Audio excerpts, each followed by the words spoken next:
তাহলে তোমার এই লক্ষ্মী কেন বৃন্দাবনে নারায়ণকে ছেড়ে বৃন্দাবনে গিয়ে বেলবনে ওখানে তপস্যা করে কেন?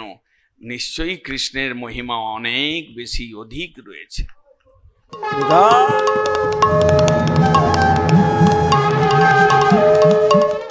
মহাপ্রভু তাঁর লীলায় দেখিয়েছেন যে চতুর্ভুজ হওয়া, চতুর্ভুজ দেবতা যে নারায়ণ, যখন তিনি সাউথে গিয়েছিলেন তিনি শ্রী সম্প্রদায়ের অনেক বৈষ্ণবকে দেখে খুশি হয়েছিলেন।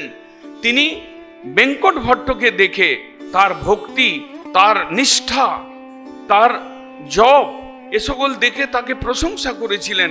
কিন্তু তাকে কৃপা করবার জন্য, শুদ্ধ ভক্তির আলোকে আলোকিত করবার জন্য তিনি তাকে পরিহাস ছলে বলেছিলেন, বেঙ্কট তুমি তো খুব শুদ্ধ ভক্ত, তোমার ভক্তির কোনো সীমা নেই, আমি তো খুবই খুশি তোমার ভক্তির দ্বারা, কিন্তু একটা কথা মনে মনে ভাসে, একটু লজ্জা লাগে, একটু হাসিও লাগে।